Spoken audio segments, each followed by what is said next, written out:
Hello, everybody. Welcome to World Review, our weekly look at the world, at the news around. I'll do that again. Our weekly look at the news from around the world. I'm Carla Robbins, a senior fellow at the Council on Foreign Relations, co-host of the Council's The World Next Week podcast, and a former reporter and editor at The World at the New York Times and the Wall Street Journal. Ivo Dalder is traveling next week. God, why can't I do this? Ivo Dalder is traveling this week and has asked me to sit in for him. So today we're going to be looking at the state of the Ukraine war on VE Day, a second meeting in 2 months between the leaders of Japan and South Korea after more than a decade of no summits, and why the Saudis have decided to bring an unrepentant Bashar al-Assad of Syria in from the cold. And here with us to discuss all of these issues from Washington, Nirmal Ghosh, U.S. Bureau Chief for the Straits Times.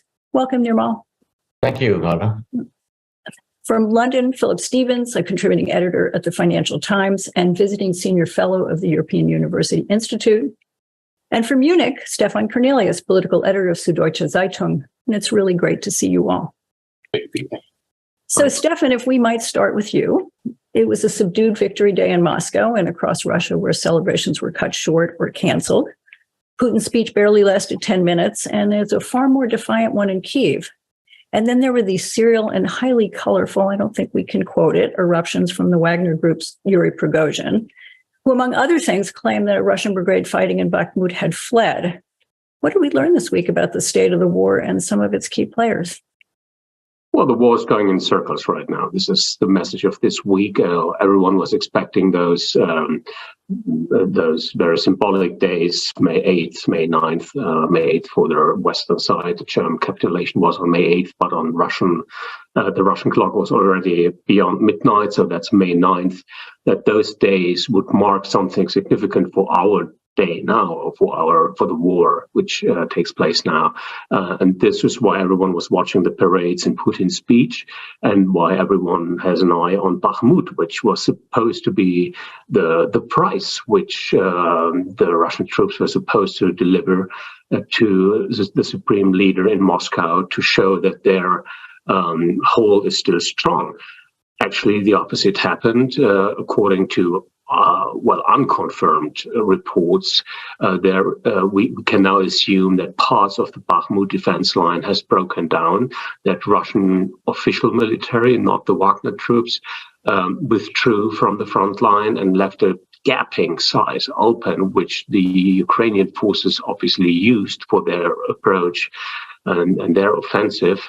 And that caused the Wagner leader, Yevgeny Prigozhin, to have another of his rants, which he occasionally has on even higher frequencies these days, lashing out against the military ranks in the official Russian army, the defense minister Shoigu and the supreme commander Gerasimov, again blaming them for failing militarily.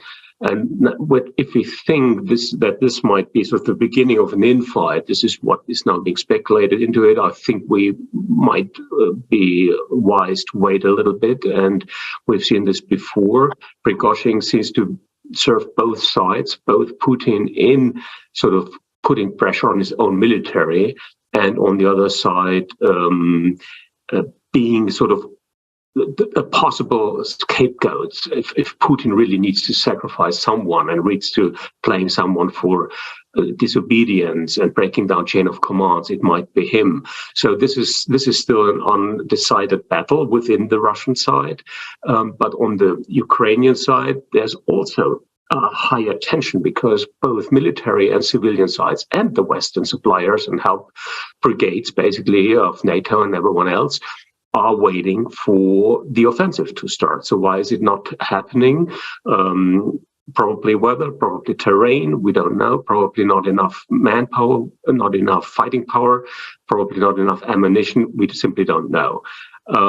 There's a lot of hype on these aerosols we saw this week, also around May 8th, May 9th, again with drones, but also with hypersonic weapons. The Russians seem to have used their famed hypersonic weapon, and the Ukrainians seem to have shot it down, which would be a huge military success and prove that this miracle weapon of Putin might not be of that use he was thinking about. So we're going in circles. We're all waiting for the offensive. There is no political movement on either side. we saw a couple of very frightening casualty figures being put forward by the Institute of the Study of Wars in Washington, with stunning numbers of dead Russian soldiers and also on the Ukrainian side. So I guess the tension will build for a couple of days, probably weeks, until we see it unload in that offensive. And until this happens, this war will not come to a next political step. And so, next political step, Philip, it's interesting. We keep predicting that Europe's patience, America's patience with Zelensky and with the war is going to run out. I know that people in the Pentagon were feeling extremely impatient with the fight in Bakhmut. Do you feel any shift at all? Or when Putin only gives a 10-minute speech, do people feel that, well, gee whiz, we're knocking him back on his heels, so let's push forward? Well, I think there's a sort of certain frustration on the part of some individuals in the sense of, we want to see what's going to happen, and the politicians feel this. But I think that the sort of serious people, the sort of military people in Europe and the intelligence people realize that two things are happening, I think. One is that the Russians are locked into a defensive posture. I mean, the general expectation is that the Russians can only sit there now and hope that they will repulse a Ukrainian attack. They can't really, beyond the sort of carnage, firing at civilian targets, rockets and things, there's nothing else that the Russians can do. They're locked in. So the question, everything hangs on this Ukrainian attack. And I think the serious people understand why, Kyiv is understandably cautious, quiet, secretive about where and when it's going to happen. If you think of, the deception and that went into, say, the Normandy landings in the Second World War, it's a sort of, you don't telegraph where and when you're going to attack. I think the concern is that the expectation is that the Ukrainians will want to attack in the south in order to split the Russian forces in Ukraine, to break off the north from the south and from Crimea.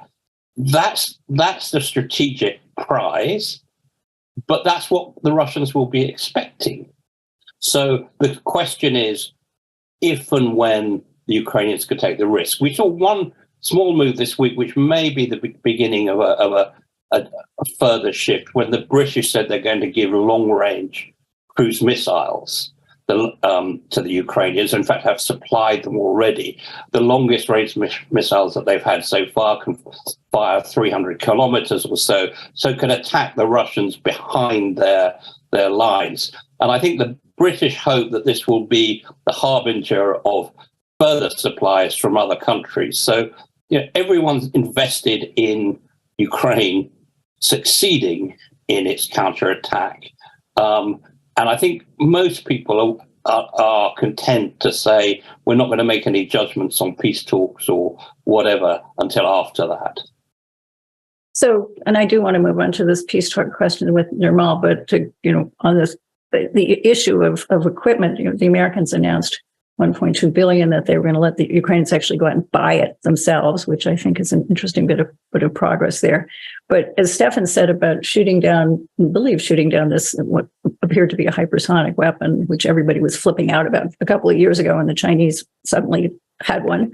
The Americans weren't even admitting that they had Patriots there. And suddenly when this missile was shot down, oh yeah, we had a Patriot there, and yeah, it succeeded. So part of that, I think, was bragging rights for the Patriot. And part of it, I think, maybe everybody is moving toward giving them more equipment and getting less and less nervous about it. It may be a slippery slope, but I do think you're right, Philip, that there is more willingness, and including from Joe Biden. So, Nirmal, can we talk a little bit about diplomacy? The Chinese announced today that they are going to send an envoy to Ukraine and to Russia and to a bunch of other countries in Europe. They don't seem to have a peace plan. What's going on here? Do they really mean this? Or is this just Xi suddenly asserting himself? Was this an attempt to split Europe off from the United States? What's the game here? I think probably all of the above. Certainly, I think it's very important for Xi Jinping, for China to be seen as a responsible global power. What it's done in the Middle East, sort of engineering a sort of détente between Iran and Saudi, for example. Now they've been trying to engineer some kind of, I suppose, talks, you could call them. Well, there's no sign of actual talks, but they are certainly active on that, and it's all part of the plan to, number one, take off the economic pressure that is has been rippling across the world because of energy prices and so forth, because of the war, food security and all that. Food security is a big issue for China as well. And China also, because it's ringed in by American allies on the East, it needs to look west, so it has to keep a stable relationship with Russia. It can't afford to blow that up. So this is part of a general exercise to try and pull its weight in global affairs as a responsible global power. So, Stefan, do you see that the Chinese have any potential to actually play a constructive role in this, or is this all just... Well, we've seen a couple of Chinese moves this week, so I guess we're all reassessing what kind of engagement Xi right now feels to be appropriate. We've seen the Chinese foreign policy number one, Wang Yi, meeting the U.S. National Security Advisor, and we've in Vienna for 2 days, actually, or together, I think it was 4 hours or even more, 6 hours, which is still remarkable because conversation has broken down. So we see a high-level strategic talk starting, which might open ways to direct talks on the ministerial level again, which is basically a good sign. We have seen a lot of sort of coming together for the upcoming G7 meeting next week, end of next week in Hiroshima. And so I guess the West has very well realigned, rallied, and come up with a line. And since the military odds right now favor the Ukrainian offensive, I guess we might very soon approach a moment where there is room for political talk. And probably the Chinese are now putting themselves in a position where they could act as a mediator, and everyone else has been taken out of the game. I can't see anyone else right now. So at least they would be seen as being able to talk to Putin. But I guess this is very speculative right now. But on the groundswell, there is political talk going on the highest level. And I guess both China and the US do see that the war is harming them. The US because they're running out of time because of the elections, and China because they're running out of steam. And the West has made it pretty clear that any kind of trespassing on the red line on weapon supply and dual use supply from China to Russia would cause immediate sanctionary effects. So I guess the Chinese want to get that off their back. Philip, it's the world is seen as such zero-sum terms, certainly by both the Chinese and the United States. I can't imagine the United States wanting the Chinese to play any role in negotiating a peace here. Well, I think, as Stefan said, I think there is a desire to calm things down, to get away from some of the rhetoric we've seen, certainly on Capitol Hill, and in a way, is it doing any harm if China is, on the one hand, not supplying Russia with lethal weaponry, and two, saying, look, we will try and act as a bridge? Does that do positive harm? I don't think. I think in the great scheme of things, if you want tensions throughout the world to lower somewhat, I don't think it does much harm. I think there's a fear among the Europeans among some Europeans that the Chinese are trying to divide and rule again within Europe and try and pull the more dovish Europeans back into a camp, which would perhaps put some pressure on Ukraine. And people always worry about France. I think perhaps needlessly, but the Chinese, constantly have constantly tried to sort of find fissures between European governments, and so far they haven't. So that's a danger. But I think on balance, I don't think anyone thinks there's any positive harm in the Chinese, even if it's just rhetorical, saying, look, we want to bring an end to this fighting. The difference would come, of course, if the Chinese started to lay down terms which implied some sort of victory for President Putin. Yeah, well, Xinjiang was in Europe as well this week, and while he said they were committed to peace, he spent an awful lot of time talking about European autonomy and warning that the real risk Europe faces is from a, quote, certain country. I think he wasn't talking about Russia in that one.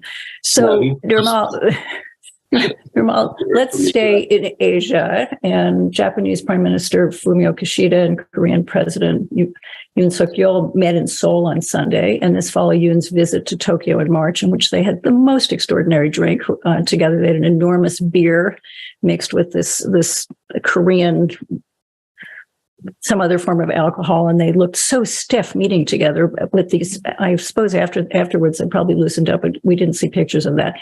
Anyway, to move back to this meeting. So this Japanese South Korean warming has been a really long time coming. First summit since 2011. Much wished for by Washington, which has been carrying messages between these two close allies. What's driving this, and is it going to last? Yeah, first exchange of visits in 12 years, actually. Quite amazing. So there is a momentum. South Korea has restored Japan to its list of MFN countries. This is after 3 years of downgraded trade ties because of a row that had erupted, as it often does, between these two countries because of the historically contentious relationship. So there really is movement on mending this relationship. And as President Yoon said, not letting unresolved issues from a bad history get in the way of moving on. And of course, with an eye on the larger picture. Now, Kishida's visit there was some important symbolism and important language. The Japanese governments have expressed remorse or apologies before for the colonial period. But there have often been too many spoilers. The Japanese officials and politicians appearing to try and whitewash Tokyo's record and so forth. So there's always the big question of how sincere are these apologies? Now, this time, just ahead of the summit, Kishida and his wife visited the National Cemetery in Seoul, straight from the airport. They lit incense, paid tribute and all that. In that cemetery are memorialized mostly Korean war dead, but also Koreans who fought for independence against Japanese rule. And he was the first Japanese leader to visit the place in 12 years. And he said, my heart aches as many people went through very difficult and sad experiences and so forth. On the substantive part, they agreed on a range of issues, including the dispatch of South Korean experts to Japan this month on May 23, in fact, to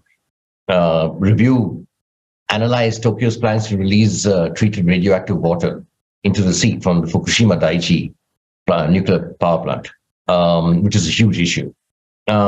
Domestically, President Yoon has just completed his first year. He does face opposition at home, accusing him of appeasing Japan.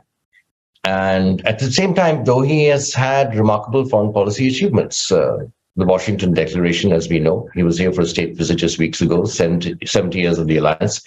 One of the outcomes is that the US will send nuclear submarines to Korea, basically to lurk around, not to base, but to lurk, basically.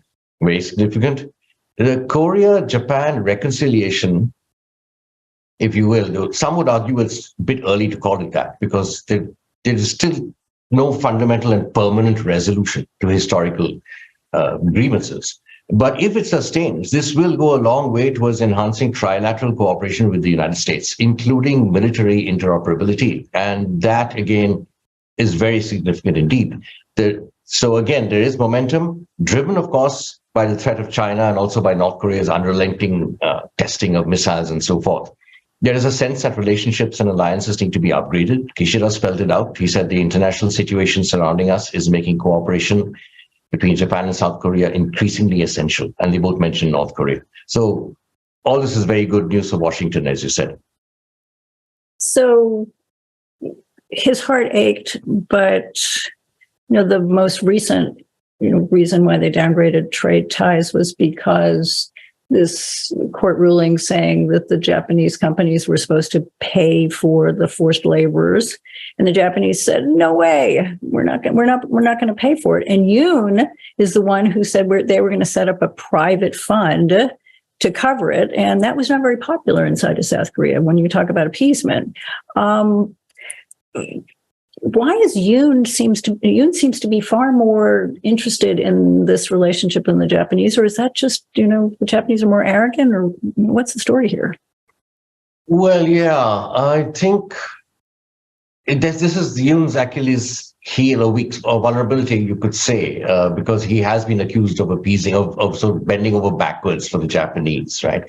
And Yoon's approval ratings, by the way, at home are not that great. They're pretty low, and he essentially just completed 1 year in office, of course, and he won that election a year ago. He just squeaked through, really, just about made it. So he's on slightly shaky ground, but he is trying to portray the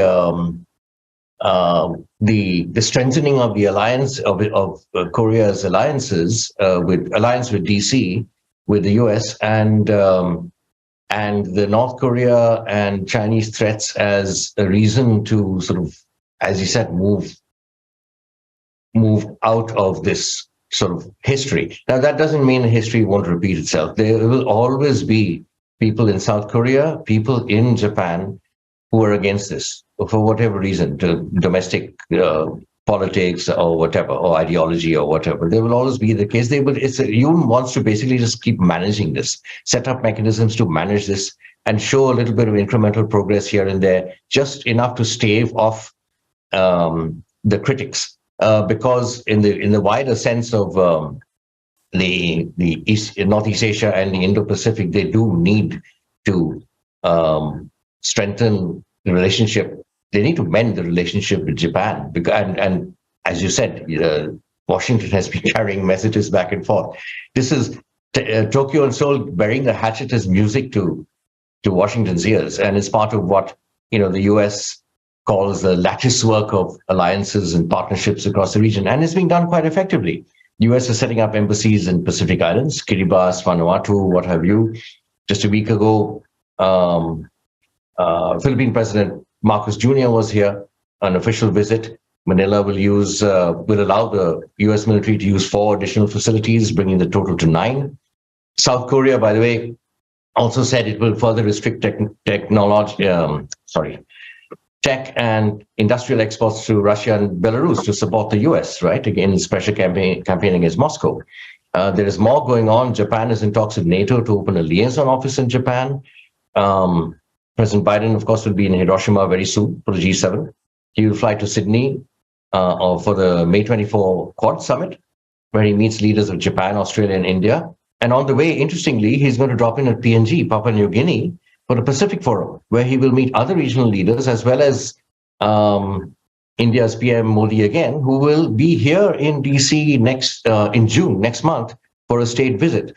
So essentially, we're looking at a summer of, a lot of diplomacy and deterrence heating up in the Indo-Pacific, and the US is driving a lot of this.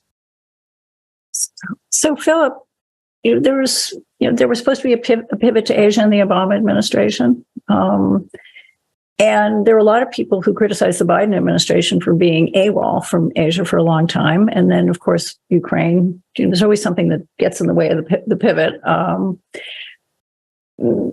This, what Nirmal's talking about sounds like an administration that actually maybe has a policy for Asia. Do you see that? And I suppose I shouldn't do 2 questions at once, but I will. Can you have a policy for Asia if you don't have a trade policy for Asia? Well, I think it certainly does have a policy for Asia, and I think the realization as competition with China has turned, towards confrontation. There's been a very strong realization that rebuilding, refurbishing, remaking alliances in the Pacific is at the very core of American foreign policy now. And I think, to be fair to the Biden administration, we've seen that for some time with the Quad, with the outreach to India, and I think this I think that you can see an American hand again in pushing the Republic of Korea, South Korea, and Japan closer together. Whether it will succeed, it's impossible to tell. It's been 30 years now since Japan, or the chief cabinet secretary in Japan, first offered some form of apology for Japanese behavior in the war and before in the colonial period. And one has some sympathy with the Koreans in that the difficulty I think they have is that Japan never made the fulsome apology for the war that Germany made, for example, in Europe. So there's always been a sense that Japan's held back. On the other hand, nationalist politicians in Korea have found it very useful to beat the Japanese as a sort of stick in their own politics. I think the geopolitics now point so firmly towards a Japanese South Korean rapprochement, as was said, because of China, that we can perhaps be a little bit more hopeful. But yes, you're right about trade. I think the US doesn't have a proper trade policy, and it also has a real problem with trade and the Pacific, because a lot of these countries who want to be part of an American security architecture have China as their biggest trading partner as well. So there's a sort of tension between the two, and most of these countries now are looking to play. And India is the classic, is one classic example, but there are others. I think I'd give perhaps more credit to the Biden administration, at least in the last year or so, than some for putting the building blocks in place for a serious Pacific policy. Actually, even further, if I may add just one sentence. Yes. I think the policy in Europe reflects the desires in Asia. What the firmness the US shows in Europe is this in the same amount directed towards Russia as towards China, and we all know about that. And the kind of alignment the administration basically fathered over the past months with, and you mentioned it, the Philippines to Korea, and Japan now being at the helm of the G7 and running a single-minded agenda, which is strengthen the region. Let's come together. Let's see the enemy. And behind the scenes, the Japanese are briefing heavily on their intelligence assessment on China and its rise. This is the major concern. All powers seem to be directed towards this.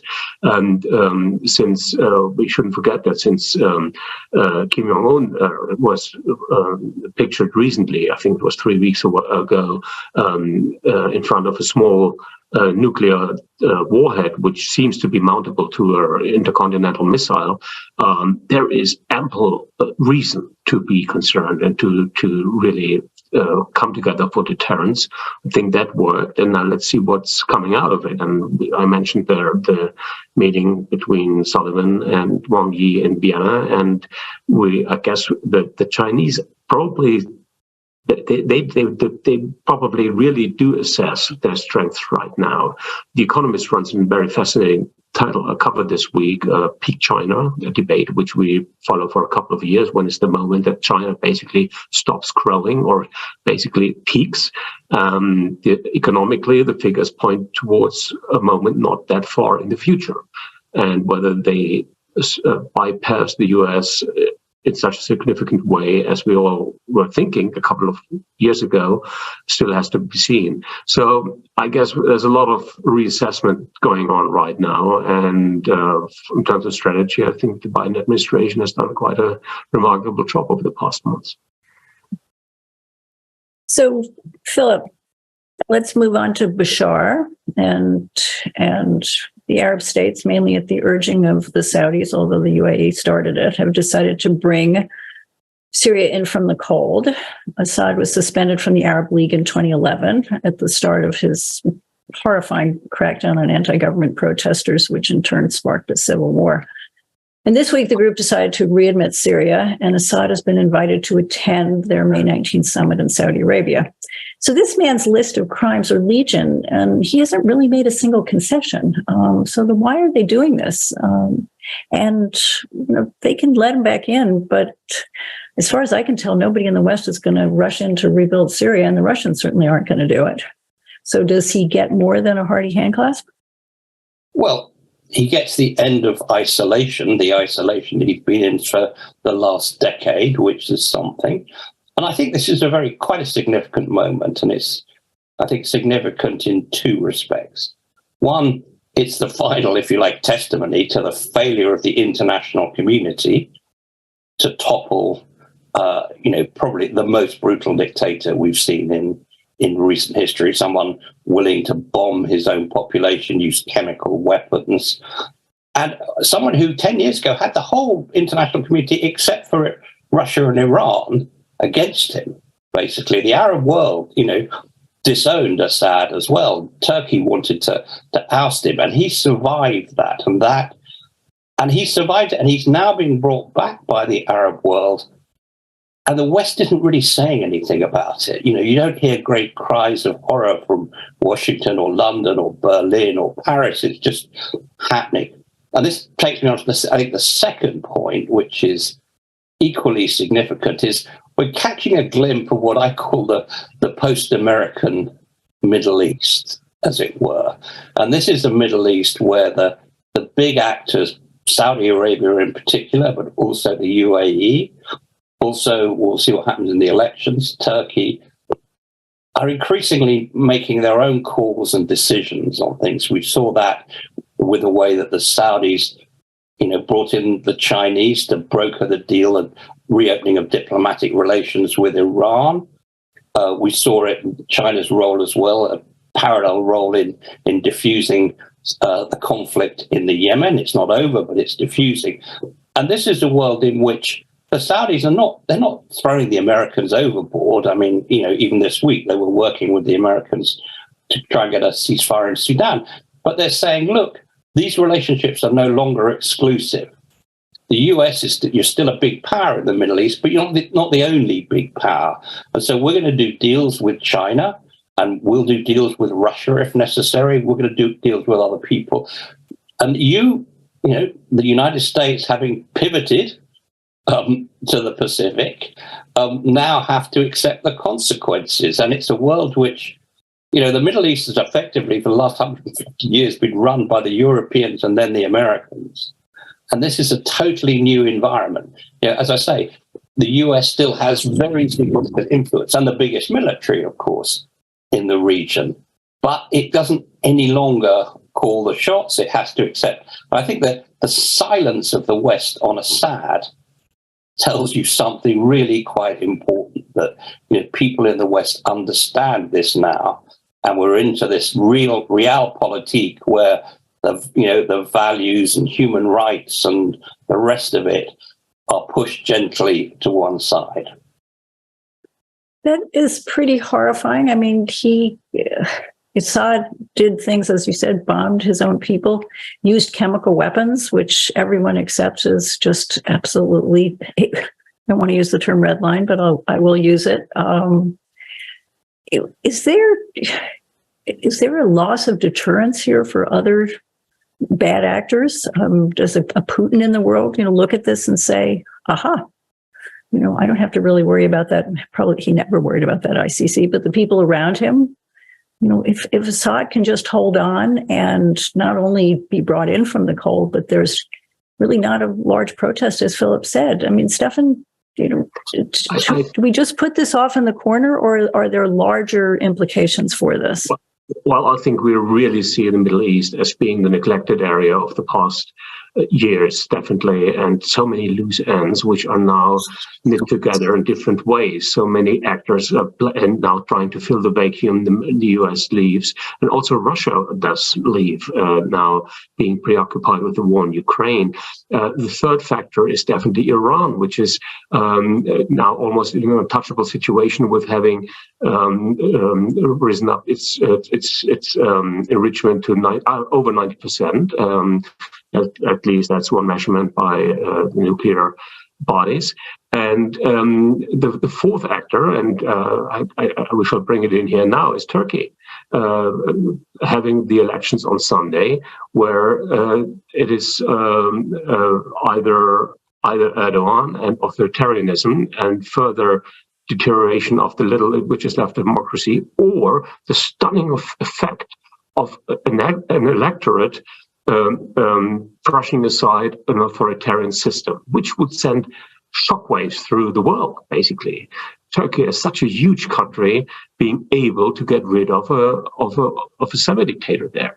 So this is a fascinating region right now, and the Assad move is certainly an important part and a morally highly disputable part, but it's just one little piece of it. And I guess the game changer will be first the Turkish elections, and then the question how to deal with Iran.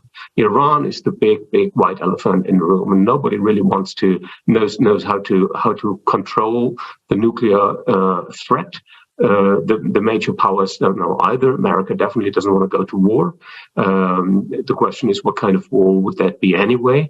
Israel might not muster the strength to.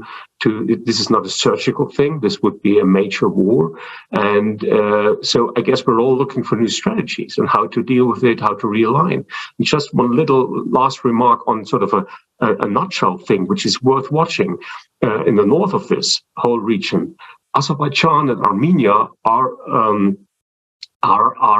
trying to really find a rapprochement, right, to overcome this huge historical animosity they have, the wars they fought.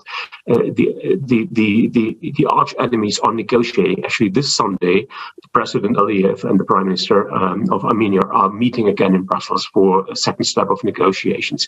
It's a slow-moving process, but it shows how much flux there is in the region.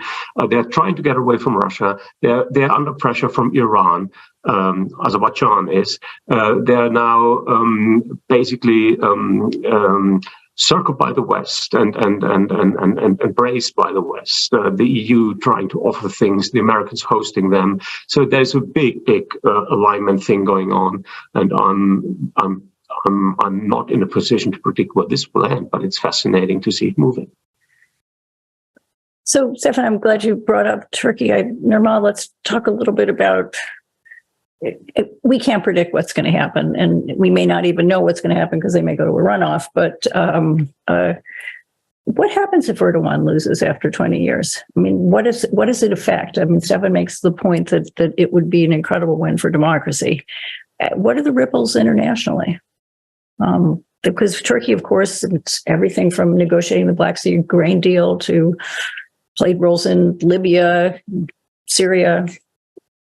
Yeah, I do think actually that this year and the next 2023 and 24 are going to be really, really significant for the global order generally, because we have two huge elections next year. One is India, one is the US.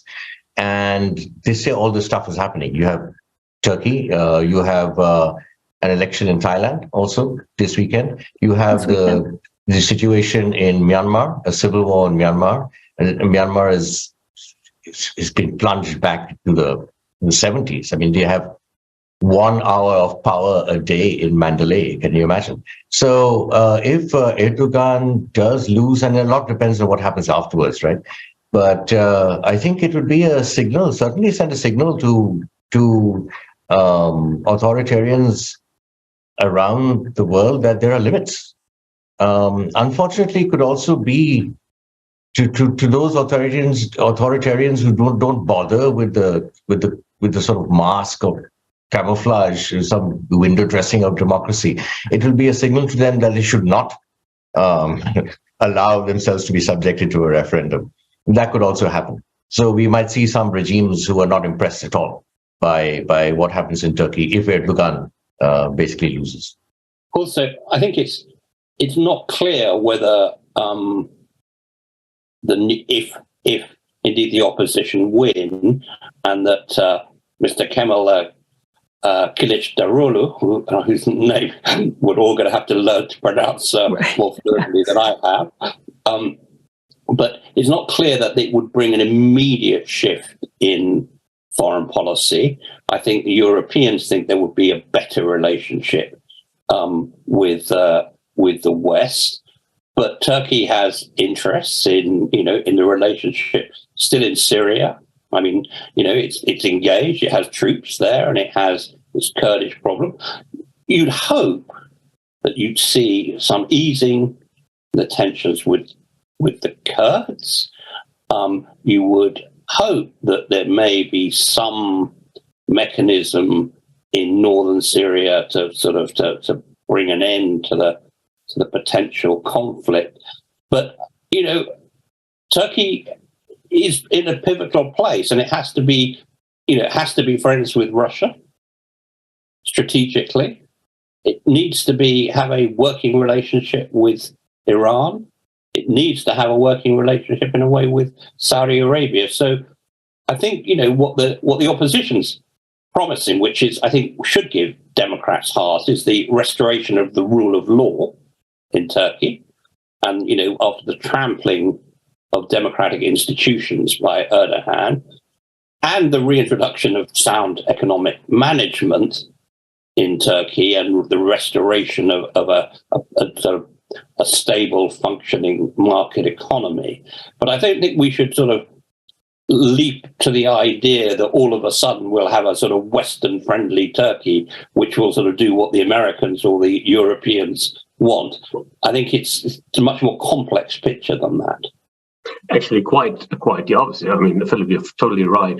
Kılıçdaroğlu mentioned in his campaign that there will be a price for the West to pay for not sending refugees and for being that nice. I mean, yes, there will be a return to more democracy, but he might ask to get something for that in return. And the big prize for Turkey definitely is the visa-free travel within the EU, the Schengen zone,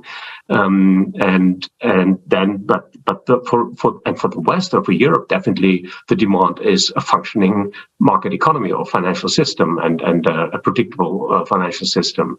All market indicators really point to high hopes of Western investors to return to Turkey. Is a big bonanza happening. So it will be a huge dynamic, but he will ask for a big price.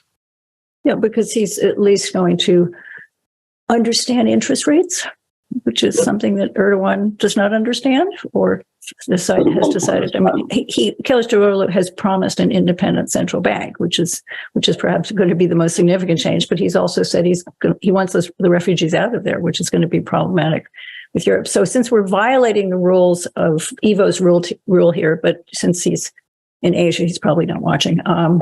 One other, we have 2 minutes left here. One other forward look here, very quickly. What are you going to be looking for in the G7 meeting? Philip, you first. Not very much. A restatement of the position on Ukraine. Will depend on what's happened between now and then. And a general, I don't think we're going to see any breakthrough on some of the big trade issues and transatlantic trade issues or technology. So I think we'll see a show of unity, but I don't think this is going to be a big decision-making meeting. Nirmal, what are you looking for? Because there's a lot of Asia action here going on because Yoon has been invited and all. What are you looking for at the G7? Yeah, no, I agree actually with Philip. Not much. It'd be a reiteration of the same language on Ukraine.